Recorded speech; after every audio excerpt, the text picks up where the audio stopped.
one of your cards was around the rules. Do you want to explain about that one? We adapt the game, the team that I train, the young kids, so we're always adapting the game. Cool. The game is poker, not chess. So you know your cards, you don't know their cards, you've got to work some stuff out. If we're giving the same information to everyone, we are not coaching the game. Imagine that. So just think about that. How often as a player, you were in a session where you didn't know what the opposition were trying to do, because that was every single game you played. So both teams probably shouldn't have the same rules, or they should have some secret missions and things like that. It's obviously a part of practice design. You make decisions around who you give information to and why. Cool. Does anyone think they're doing that really well? Is anyone going, actually, we're smashing that, like we're doing a great job of different rules for different teams? Players want to beat their own games. Yeehaw! You don't need a plan.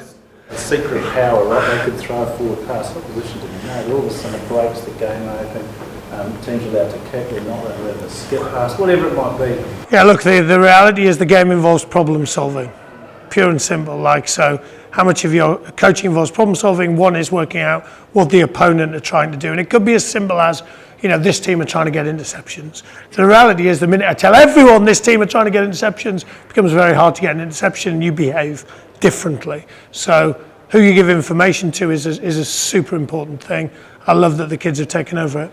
The other thing was that I've always found is it really shows you your players. And I was thinking that all the time everybody kept saying, know your players, know your players. That stuff lets you know your players. Who wants the ball? Who's twigged to what's going on? Who's going to back themselves, even if they're wrong? They're allowed to throw a forward pass, and they go for it. They weren't allowed to throw a forward pass for something. Yeah. And then how everybody reacted to that person.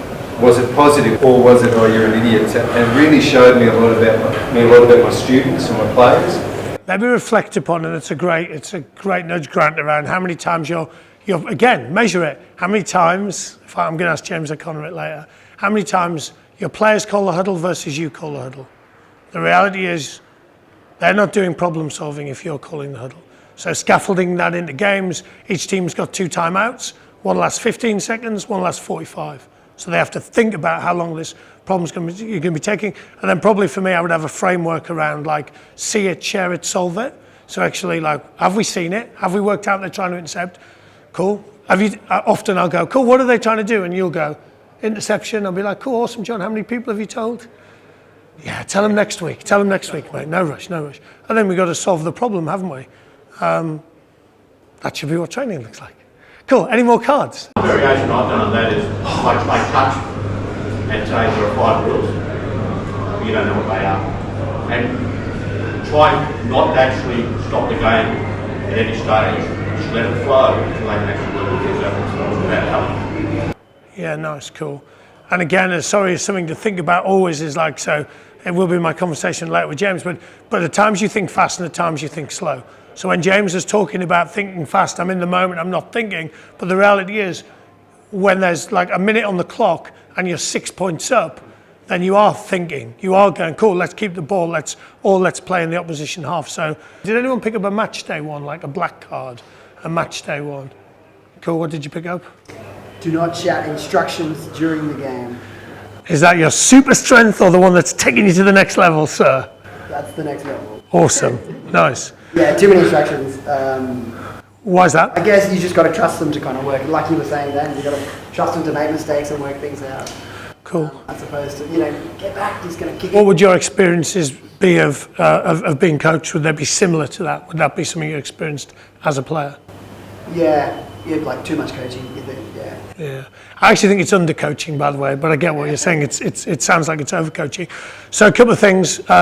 That's quite common with coaches. Grab a piece of paper, write down everything you want to shout out, and we'll think about how you can coach it better. And if you're shouting line speed, we're not coaching line speed well enough.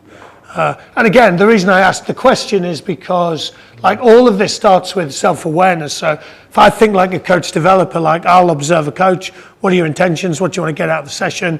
Cool, what actions and behaviors do we see, where are you standing, who are you speaking to, Then there's a bit around how much are you thinking? Cool, why did you stand there instead of there? Okay, when you chose to do that, what did you ignore to do? If you can replay that, what would you do differently? But then loads of this comes from your previous experiences, that I think coaching is this. So again, I think coaching is helping people help themselves. That's my view of coaching.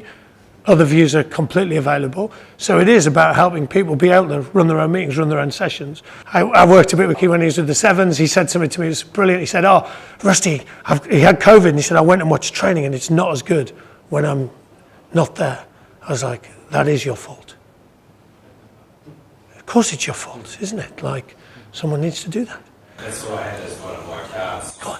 When I'm trying to build an academy with the force at the moment, and if I know in 5 years' time that I've made myself for another sweet. Yeah, but still get paid, yeah. No. And what type of things are you doing at the moment to actually like facilitate that? But step back, watch, give advice. I don't know. I asked if you could give one gift to the Hurricanes, what would it be? He said, ownership. I said, oh, tell me more. He said, well, in the last All Blacks camp, it feels completely different. We feel like we're starting to get ownership, and that's going to make us better. I was like, oh, that's pretty cool. Any other cards that people wanted to talk about? Go on, what have you got? Develop your players' connection with their club and school. Yeah, go on, tell me more. Our kids don't know enough rugby players. Yeah. They rotate to league players, and they don't know our history. For them to be passionate about the game, they need to understand the history. Yeah. And find some role models. So I think that's a good one. Yeah, I just spoke there about like role models, didn't he, and how important that stuff is for rugby. What stuff have you tried with that? I send my boys just clips of players I think they resemble or could resemble, and just explain their attributes and what these guys do on the field, and encourage them to watch footy. I think watching footy is really important for them. Yeah, it's actually really good. So when Matt was talking about like chunking stuff together, so I think one of the cards there was around coach like your coaching hero. Has anyone got a coaching hero they'd love to coach like? Wayne Smith. Come tell me, so if you were going to coach like Wayne Smith, show me what it would look like. As in, show me. Nice. Will Phillips. Nice. Awesome. Show me what it wouldn't look like. Hey, yo! Go there, you! What are you doing? God, you're homeless, you big goose. Nice. I love the way you entered in the spirit of that. So, of course, there's a few things in there. So, one is like it chunks information. Play like your hero. In England, lots of the kids want to play like Marcus. Oh, cool. Tell me what that would look like. Oh, well, I'd have inside support. I'd be trying kicks. I'd be like, cool. Well, let's think about how you could play like that. Show me beats tell me. So again, sometimes people don't know what it looks like, but also we contrast it with what it doesn't look like. One of the things, and again, I'll give you another, I've turned to you, Harry, and said, at this point, Matt Wilkie needs to mention Old Way, New Way. But it's not actually that hard to change for skill acquisition. So the stuff that Matt spoke about is predominantly from like Doug Lemovy type stuff. You would challenge it around some stuff, wouldn't you? You were like, oh, I want to like, there's some different theoretical underpinnings. And again, like this is for people to make up their minds on how this all works. But Old Way, New Way, so a really good example. So when kids first start to drop kick, like quite common for them to like fall backwards, true story.